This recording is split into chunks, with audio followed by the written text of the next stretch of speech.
Hi friends, വിജയ രമേഷ് വ്ലോഗിലേക്ക് നിങ്ങൾക്ക് ഏവർക്കും സ്വാഗതം. എല്ലാവരും സുഖമായിട്ടിരിക്കുന്നു വിശ്വസിക്കുന്നുണ്ട്. 42-ാം ദിവസത്തെ എപ്പിസോഡിൻ്റെ ഫുൾ റിവ്യൂ ആണ് നിങ്ങൾ കാണുന്നത്. അപ്പോൾ ലാലേട്ടൻ വന്നിട്ട് ഇങ്ങനെ പറയുന്നുണ്ട്, ഓരോരുത്തർക്കും അവരുടേതായ പ്രതീക്ഷകളും സ്വപ്നങ്ങളും ഉണ്ടെന്ന് ഓർമ്മിക്കാം. ഓക്കെ, മത്സരാർത്ഥികൾ എന്നതിലുപരി അവർ മനുഷ്യരാണ്. കഴിഞ്ഞ ആഴ്ച വീട്ടിൽ ഏറ്റവും കൂടുതൽ പ്രതിധ്വനിച്ച വാക്ക് മനുഷ്യത്വമാണ്. അതേക്കുറിച്ച് നമുക്ക് അവരോട് സംസാരിക്കുക എന്ന രീതിയിൽ ലാലേട്ടൻ അകത്തേക്ക് വന്നു. ഓഡിയൻസ് എല്ലാം ക്ലാപ്പ് ചെയ്തു. നമ്മുടെ ബിഗ് ബോസ് ഹൗസിനകത്തുള്ളവർക്കും സന്തോഷം. ലാലേട്ടൻ നല്ല അടിപൊളി മാസ് ലുക്കിൽ വന്നിട്ടുണ്ടായിരുന്നു കേട്ടോ. അങ്ങനെ ഈ സമയം ഉണ്ടല്ലോ, ജാസ്മിൻ കിടന്ന് ഓട്ടമാണ്. കാര്യം അറിയുമ്പോൾ മൈക്കില്ല, ഒരിക്കലും മൈക്ക് ധരിക്കില്ല കുട്ടി. പിന്നെ റസ്മിൻ കണ്ട് മൈക്ക് ജാസ്മിൻ ജാസ്മിൻ എന്ന് വിളിച്ചിട്ട് മൈക്കിൽ കൊടുക്കുന്നുണ്ട്. അപ്പോഴത്തേക്ക് ലാലേട്ടൻ ചോദിച്ചു, ജാസ്മിൻ എന്താണ് എപ്പോഴും മറക്കുന്നുണ്ടല്ലോ മൈക്ക് എന്ന രീതിയിൽ സംസാരിക്കുന്നു. ഈ വീട്ടിൽ മനുഷ്യത്വം കുറവാണോ എന്ന് അഭിഷേക് ജയദേവിനോട് ചോദിക്കുന്നു. സാർ, ഗെയിമിൽ കുറച്ച് മനുഷ്യത്വം ഇല്ലെങ്കിലും കുഴപ്പമില്ല, പക്ഷേ വീട്ടിൽ മനുഷ്യത്വം വേണം എന്ന രീതിയിൽ സംസാരിച്ചു. സിബിനോട് ചോദിച്ചു എന്താണ്. സിബിൻ പറഞ്ഞു, ഇവിടെ ആരും അങ്ങോട്ടൊരു കൺസിഡറേഷൻ, ഒരു പരിഗണന ആർക്കും കൊടുക്കുന്നില്ല എന്ന രീതിയിൽ. റസ്മിനോട് ചോദിച്ചു, സാർ ഈ വീട്ടിൽ മനുഷ്യത്വം കുറവാണ്.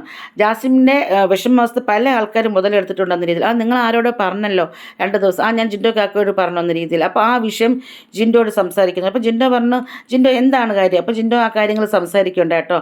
എന്നിട്ട് പറഞ്ഞു, സാർ ഇങ്ങോട്ട് തന്നാൽ മാത്രമേ ഞാൻ അങ്ങോട്ട് ആ സ്നേഹം കൊടുക്കത്തുള്ളൂ. എന്നോട് താല്പര്യമുള്ളവരോട് ഞാൻ അങ്ങനെ പെരുമാറുള്ളൂ എന്ന രീതിയിൽ ജിൻഡോ സംസാരിക്കുന്നുണ്ട്. മൈക്ക് വയ്ക്കാൻ ഞാൻ പറഞ്ഞു കേട്ടില്ല, ബിഗ് ബോസ് പറഞ്ഞപ്പോഴാണ് ഞാൻ കേട്ടത്, അതുകൊണ്ടാണ് ഞാൻ കൂവിയത് എന്ന രീതിയിൽ സംസാരിക്കുന്നുണ്ട്. അപ്പോൾ ജാസ്മിൻ പറഞ്ഞു, സാർ ഇവിടെ എന്നെ പല രീതിയിൽ എന്നെ തളർത്തുന്നുണ്ട്, ഗെയിമിലായാലും അല്ലാത്തപ്പോഴും ഇവിടെ എന്നെ പല രീതിയിലും പിന്നെ എന്നെ തളർത്തുന്നുണ്ട്. റസ്മിൻ പറഞ്ഞു, കുറച്ച് ആൾക്കാർ ജാസ്മിനെയും ഗബ്രിയും ഇവിടെ മാനസികമായി തളർത്തുന്ന രീതിയിൽ റസ്മിൻ പറഞ്ഞു. ഇപ്പോൾ റസ്മിനും ജാസ്മിൻ അതുപോലെ നോറ ഗബ്രി ഇവരൊക്കെ ഒരു ഗ്യാങ്ങായിട്ട് വരുന്നുണ്ടല്ലോ. അപ്പോൾ ലാലേട്ടൻ പറഞ്ഞു, വീക്കായിരിക്കുന്ന ആളെ സ്ട്രോങ് ആക്കിയിട്ട് നിങ്ങൾ കളിക്കുമെന്ന രീതിയിൽ. അപ്പോൾ നോറ പറഞ്ഞു, എന്നോട് ദേഷ്യം കാണിച്ചാൽ ഞാൻ അവരോടൊക്കെ ആ ദേഷ്യമുള്ള വ്യക്തിയോട് അവരുടെ ഒരു വീക്ക് പോയിൻ്റ് സമയമാകുമ്പോൾ ഞാൻ അങ്ങോട്ട് പോയി അവരുടെ അടുത്തൊരു മനുഷ്യത്വപരമായി പെരുമാറുന്നുണ്ട് എന്ന രീതിയിൽ നോറ സംസാരിച്ചു. ഗബ്രിയും സംസാരിച്ചു. ഗബ്രിയോട് ഇങ്ങനെ പറഞ്ഞു, നിങ്ങൾ ശത്രുവിനെ മിത്രമാക്കൂ, അയാൾക്ക് വേണ്ടി പ്രാർത്ഥിക്കൂ എന്ന രീതിയിൽ. അപ്പോൾ നമ്മുടെ ശ്രീരേഖ പറഞ്ഞു, സാർ അവർക്കുള്ള വിഷമം അത് നമ്മുടേതാണെന്നുള്ള രീതിയിൽ നമ്മൾ ഫീൽ ചെയ്താൽ നമുക്കത് മനസ്സിലാക്കിയാൽ അതാണ് മനുഷ്യത്വം എന്ന രീതിയിൽ. സിബിൻ പറഞ്ഞു, എല്ലാ കാര്യത്തിനും സാർ ജാസ്മിൻ ഇങ്ങനെ ജിൻഡോയെ പുറകെ നടന്ന് പ്രൊവോക്ക് ചെയ്യുന്നുണ്ടായിരുന്നു എന്ന രീതിയിൽ സിബിന് ജാസ്മിനെ കുറിച്ച് സംസാരിച്ചായിരുന്നു. അത് ഇന്നലത്തെ ആ വിഷയത്തെ ആസ്പദമാക്കിയിട്ടാണ് ഇന്ന് സംസാരിച്ചത്. എന്തായാലും ലാലേട്ടൻ പറഞ്ഞു, കുഴപ്പമില്ല, അതൊക്കെ നിങ്ങൾക്ക് അവരെക്കുറിച്ചൊരു ധാരണ ഉണ്ടായാൽ അവരെ ഇഗ്നോർ ചെയ്തിട്ട് നിങ്ങൾ ഗെയിം കളിക്കും. ഒരു വ്യക്തിയെക്കുറിച്ച് മനസ്സിലാക്കിയാൽ നിങ്ങൾ അവരെ ഇഗ്നോർ ചെയ്യണം എന്ന രീതിയിൽ ലാലേട്ടൻ സംസാരിച്ചു. ഇതിനുശേഷം 2 മൊമെൻ്റ് കൊടുക്കുന്നുണ്ട്.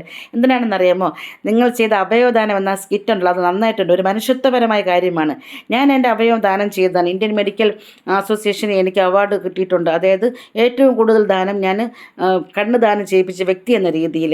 അങ്ങനെ അവർക്ക് അവാർഡ് കൊടുക്കുന്നുണ്ട്. ആ സ്കിറ്റ് നിങ്ങൾക്ക് ഒന്നുകൂടെ കാണണമെന്നുണ്ടോ, അതായത് നിങ്ങളാണല്ലോ പിന്നെ എന്താണ് ഇത് അഭിനയിച്ചിരിക്കുന്നത്, പക്ഷെ നിങ്ങൾ കണ്ടിട്ടില്ലല്ലോ, അപ്പോൾ സ്ക്രീനിൽ നിങ്ങളെ കാണിപ്പിക്കാമെന്ന് പറഞ്ഞിട്ട് നമ്മുടെ ജിൻഡോയാണ് ശ്രീരേഖയ്ക്കും സിബിനും ആ മൊമെൻ്റ് കൊടുക്കുന്നത്. എന്നിട്ട് ആ സ്ക്രീനിൽ ആ സ്കിറ്റ് കാണിച്ചപ്പോൾ ശ്രീരേഖയ്ക്ക് ഇരുന്ന് കാണുന്നുണ്ട്. അതായത് ഞാൻ രോഹിത്തിൻ്റെ മുറി എവിടെ എന്നൊക്കെ പറഞ്ഞിട്ട് വന്നിട്ടുണ്ടായിരുന്നല്ലോ, ആ ഒരു സ്കിറ്റ് നമ്മുടെ സിബിനും ശ്രീരേഖയും ചെയ്തത് അതിനാണ് കേട്ടോ. അതിനുശേഷം ഒരു റീചാർജ് ടാസ്ക് എന്ന് പറഞ്ഞ് വരുന്നുണ്ട്. ജാസ്മിൻ ഇവിടെ ഇല്ലേ എന്ന രീതിയിൽ ജാസ്മിനോട് ചോദിക്കുന്നു. അപ്പോൾ ജാസ്മിൻ എണീറ്റുന്നുണ്ട്. ജാസ്മിൻ ഉണ്ട് സാർ എന്ന രീതിയിൽ. അപ്പോൾ ഏറ്റവും കുറഞ്ഞ ചാർജ് ഇവിടെ കുറവ് ആർക്കാണ് ഏറ്റവും കുറഞ്ഞ ചാർജ് എന്ന രീതിയിൽ നമ്മുടെ ജാസ്മിൻ ചൂസ് ചെയ്തിരിക്കുന്നത് ശരണ്യാണ്. ശരണ്യ ചേച്ചി ഇവിടെ പലരുടെയും എന്താ പറയുക ഒരു ഷുഗർ കോട്ടായിട്ട് നിൽക്കുവാണ്. ശരണ്യ ചേച്ചി നല്ല രീതിയിൽ കളിച്ചു വന്നതാണ്, പക്ഷേ ഇപ്പോൾ ഭയങ്കര ഡൗൺ ആയിട്ടുണ്ട്. ചേച്ചി ഒരു കാര്യം ഞാൻ പറയാം, ചേച്ചിക്ക് ഇപ്പോൾ ഒരു 3 ഘട്ട ലെവലിൽ നിൽക്കുന്നുണ്ട്. എല്ലാവരും ചേച്ചി ഇങ്ങനെ ഒരു മാനിപ്പുലേറ്റ് ചെയ്തിരിക്കുന്നതാണ്. അപ്പോൾ ചേച്ചിയുടെ ചാർജ് മറ്റുള്ളവർ ഊറ്റിയെടുക്കുവാണ്. അപ്പോൾ ചേച്ചി സ്വന്തമായി ചാർജ് ചെയ്ത് ഗെയിമിൽ ഓണാവും എന്ന രീതിയിൽ സംസാരിക്കുന്നുണ്ട്. ശ്രീധു ഒന്ന് ജിൻഡോയാണ് പറഞ്ഞത്. അപ്പോൾ ലാലേട്ടൻ, അയ്യോ ഇത്രയും ചാർജുള്ള ആൾക്കാണോ. ഇല്ല സാർ, കഴിഞ്ഞ ആഴ്ച അപേക്ഷിച്ചിട്ട് ഈ ആഴ്ച ഇച്ചിരി ഡൗൺ ആയി, അതുകൊണ്ടാണെന്ന രീതിയിൽ പറഞ്ഞു. ശ്രീരേഖ വന്നിട്ട് നമ്മുടെ ജാസ്മിനെ പറയുന്നുണ്ടായിരുന്നു. അതുപോലെ തന്നെ അൻസിബ വന്ന് ഗബ്രിയാണ് പറഞ്ഞിരിക്കുന്നത്. അതായത് എവിക്ഷനിലുള്ള സമയത്ത് ഡൗൺ ആകും, എവിക്ഷൻ ഇല്ലാന്നെങ്കിൽ നമ്മൾ ഗബ്രി നല്ല ഓൺ ആകും എന്ന രീതിയിൽ സംസാരിച്ചു. അപ്പോൾ ശ്രീരേഖ ജാസ്മിനോട് പറഞ്ഞു, ഈ എപ്പോഴും ഇങ്ങനെ പവർ തീരുന്നതിന് മുമ്പേ ഒന്ന് ചാർജ് ചെയ്യുന്ന സമയത്ത് നിങ്ങളുടെ പവർ മൊത്തത്തിൽ ചോർന്നു പോകും. അപ്പോൾ നിങ്ങളൊരു ഒരു സ്ഥായിയായിട്ടൊരു ഭാവത്തിൽ നിൽക്കും. നിങ്ങൾ ഫുൾ ചാർജ് ഓണാക്കി വെച്ച് നിങ്ങൾക്ക് നല്ലോണം കളിക്കാൻ പറ്റുമെന്ന രീതിയിൽ സംസാരിക്കുന്നുണ്ടായിരുന്നു.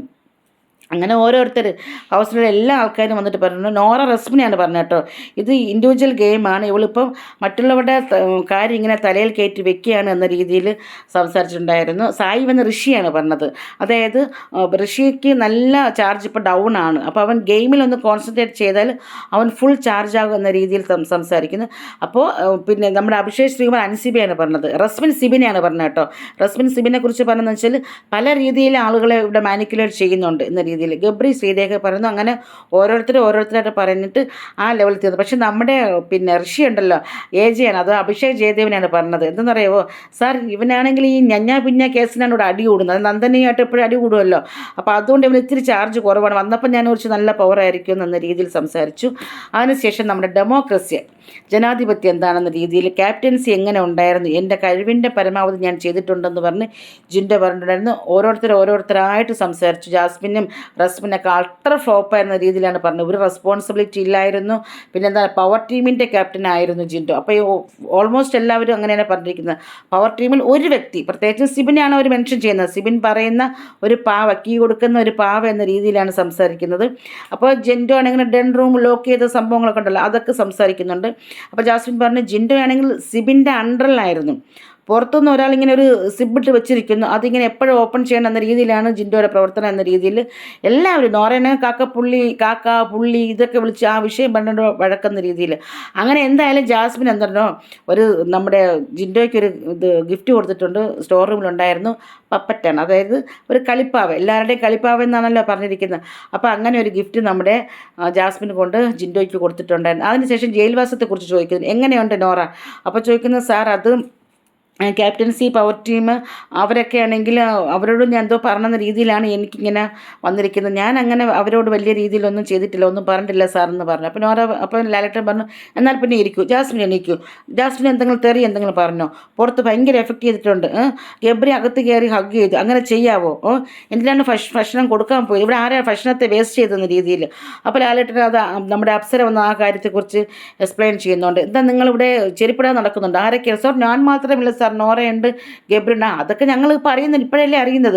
എന്തായാലും നമ്മുടെ ജിൻഡോയുടെ അഭ്യർത്ഥന പ്രകാരം സ്റ്റോർ റൂമിൽ ഒരു ഗിഫ്റ്റ് കൊണ്ട് പോയി എടുക്കാൻ പറഞ്ഞു. അങ്ങനെ നമ്മുടെ ജിൻഡോ പോയി ഗിഫ്റ്റ് എടുത്തുകൊണ്ട് കൊടുത്തു. വേറൊന്നുമല്ല, നമ്മുടെ ജാസ്മിൻ നല്ല ഒരു ജോലി ചെരുപ്പാണ് കിട്ടിയിരിക്കുന്നത്. എന്തായാലും അടിപൊളിയായിട്ടൊക്കെ സംസാരിച്ചു. പക്ഷേ നമ്മളെ നോറയ്ക്ക് നല്ല കൊടുത്തു കേട്ടോ. നീ എല്ലാവരുടെ ഇങ്ങനെ പവർ ടീമിനെ കുറിച്ച് ഇങ്ങനെ ചോദ്യം ചെയ്യുന്ന ഒരു, നിങ്ങൾ ജയിലിൽ പോയിട്ട് നിങ്ങൾ മോശം പ്രവൃത്തിയല്ലേ ചെയ്തിരിക്കുന്നത്, എന്തിനാണ് കൂട്ടു എന്നുള്ള രീതിയിൽ റസ്മിനോട് ചോദിച്ചു, എന്തിനാ പനീർ കറി എടുത്തുകൊണ്ട് കൊടുത്തത്, നിങ്ങൾക്ക് അതിന് റൈറ്റ്സ് ഉണ്ടോ എന്ന രീതിയിൽ. ഗബ്രി പിന്നെ മോനെ എന്താണ് ഇവിടെ, എന്തിനാണ് ഇങ്ങനെ ഏടോ പോടോ എന്നൊക്കെ വിളിച്ചത്, എന്താണ് നിങ്ങളിങ്ങനെ ചെയ്യുന്നത്, റസ്മിൻ നിങ്ങൾക്ക് എന്തിൻ്റെ കുഴപ്പമാണ് എന്നാണ് ചോദിച്ചത്. അപ്പോൾ ഓഡിയൻസ് ഒരു ചേച്ചി ഭയങ്കര കയ്യടിയായിരുന്നു കേട്ടോ. ആ ചേച്ചിക്ക് കൊടുക്കണം ഒരു കുതിരപ്പവൻ, അടിപൊളിയായിരുന്നു. എന്തായാലും നോറ ആ ജയിലിൽ ഇപ്പോൾ ഇഷ്യൂസൊക്കെ ചെയ്തിട്ടുണ്ടായിരുന്നു. പക്ഷെ നമ്മൾ ജിൻഡോയ്ക്ക് ഉണ്ടല്ലോ, ജിൻഡോ ഒരു ഗിഫ്റ്റ് കിട്ടി, ആര് നോറ എടുത്തുകൊണ്ട് കൊടുക്കുകയാണ്. എന്ത് സംഭവം എന്നറിയാമോ? എയർ ഫ്രഷ്നറും അതുപോലെ ഗ്യാസിനുള്ള ടാബ്ലറ്റ്. ആ ഇഷ്യൂസ് ഉണ്ടല്ലോ, നമ്മൾ നോറ പറഞ്ഞ സമയം കിട്ടിയോ, ഇനി വേണമെന്ന് പറഞ്ഞ് നമ്മൾ ഗ്യാസ് പോയിട്ടുണ്ടായിരുന്നല്ലോ, അതിന് വേണ്ടിയിട്ടാണ് ഒരു ഗിഫ്റ്റ് കൊടുത്തിരിക്കുന്നത്. ചുമ്മാ ഒരു ഫണ്ണായിട്ട് എടുത്താൽ മതി എന്ന് ലാലേട്ടൻ പറഞ്ഞിട്ടുണ്ടായിരുന്നു കേട്ടോ. എന്തായാലും അതിനുശേഷം ഹൈജീനെ കുറിച്ച് സംസാരിക്കുന്നുണ്ട്. ഈ വീടിനകത്ത് ഹൈജീൻ ഉണ്ടോ എന്ന രീതിയിൽ സംസാരിക്കുന്നുണ്ട്. അപ്പോൾ എന്താ പറയേണ്ടത്, ചെരുപ്പിടാത്ത വിഷയത്തിൽ തന്നെ വീണ്ടും സംസാരിക്കുന്നു. ഇങ്ങനെയൊക്കെ സംസാരിച്ചപ്പോഴത്തേക്കും നമ്മുടെ ശ്രീരേഖ എണീറ്റ് പറയും, സാർ എനിക്കൊരു കാര്യം പറയാനുണ്ട്. എന്താണ് പറയൂ? അത് സാർ, എനിക്കും ഇങ്ങനെ അവയവദാനം ചെയ്താലോ അങ്ങനെ ഒരു ആഗ്രഹമുണ്ട്. എനിക്ക് മാത്രമല്ല സാർ, ഇവിടെയുള്ള എല്ലാവർക്കും ഉണ്ട്. അപ്പം അങ്ങനെയാണെങ്കിൽ ഒരു കാര്യം ചെയ്യൂ, നമുക്ക് പുറത്ത് വന്നിട്ട് നമുക്ക് അതിനെക്കുറിച്ച് ഡിസ്കസ് ചെയ്യാവുന്ന രീതിയിൽ ലാലേട്ടൻ സംസാരിച്ചു. ലാസ്റ്റ് എവിക്ഷൻ ആട്ടോ. എവിക്ഷനിൽ വന്നിരിക്കുന്ന ആൾക്കാർ ശ്രീതു, അൻസിബ, ശ്രീരേഖയുണ്ട്, പിന്നെ ശരണ്യ, ഋഷിയുണ്ട് കേട്ടോ. അപ്പോൾ എന്തായാലും ഇന്നലെ ലാലേട്ടൻ പറഞ്ഞിട്ടുണ്ടായിരുന്നു, ഒരാളും കൂടി ചിലപ്പോൾ എവിക്ഷൻ ആവാൻ ചാൻസ് ഉണ്ടെന്ന രീതിയിൽ സംസാരിച്ചിരുന്നു. ആർക്കെങ്കിലും പോകണമെന്നുണ്ടോ എന്ന് ചോദിച്ചപ്പോൾ അൻസിബയ്ക്ക് പോകണമെന്ന് പറഞ്ഞിട്ടുണ്ടായിരുന്നു. ശ്രീരേഖയ്ക്കും പിന്നെ ഋഷിക്കും അങ്ങനെ പോകണ്ടെന്ന് പറഞ്ഞു. എന്നിട്ട് ലാലേട്ടൻ എന്തായാലും ഞാനിവിടെ എൻ്റെ മനുഷ്യത്വത്തിൻ്റെ പേരിൽ ഞാൻ മനുഷ്യത്വത്തെക്കുറിച്ച് വന്ന് പറഞ്ഞതിന് ശേഷം എനിക്ക് മനുഷ്യത്വമില്ലാതെ പ്രവർത്തിക്കാൻ പാടുണ്ടോ? ഞാനൊരു മനുഷ്യത്വമുള്ള ആളാണ്, അപ്പോൾ എനിക്കത് പ്രൂവ് ചെയ്യേണ്ടി. അപ്പോൾ അതുകൊണ്ട് ഈ ആഴ്ച നോ എവിക്ഷൻ ഇല്ല എന്ന രീതിയിൽ എല്ലാവർക്കും ഭയങ്കര സന്തോഷമായി. അപ്പോൾ ഇത്രയും സംഭവമാണ് ഇന്ന് ബിഗ് ബോസ് ഹൗസിനകത്ത് നടന്നത് കേട്ടോ. അപ്പം നാളെ എന്തൊക്കെയോ കുറേ സംഭവങ്ങളൊക്കെ നടക്കുന്നുണ്ട്. ഇന്നത്തെ ആഫ്റ്റർ എഫക്റ്റ് നാളെ എന്തായാലും ഉണ്ടാകും. അപ്പോൾ നാളത്തെ എപ്പിസോഡിൽ കാണാം. കമൻറ്റ് ബോക്സിൽ നിങ്ങളുടെ വിലയേറെ നിർദ്ദേശങ്ങൾ രേഖപ്പെടുത്തുക. അപ്പോൾ നാളത്തെ എപ്പിസോഡുമായി ഞാൻ വരാം. അതുവരെ നിങ്ങൾ ഇവിടെ പറയുന്നു, ബിജി രമേശ്, ബൈ ബൈ.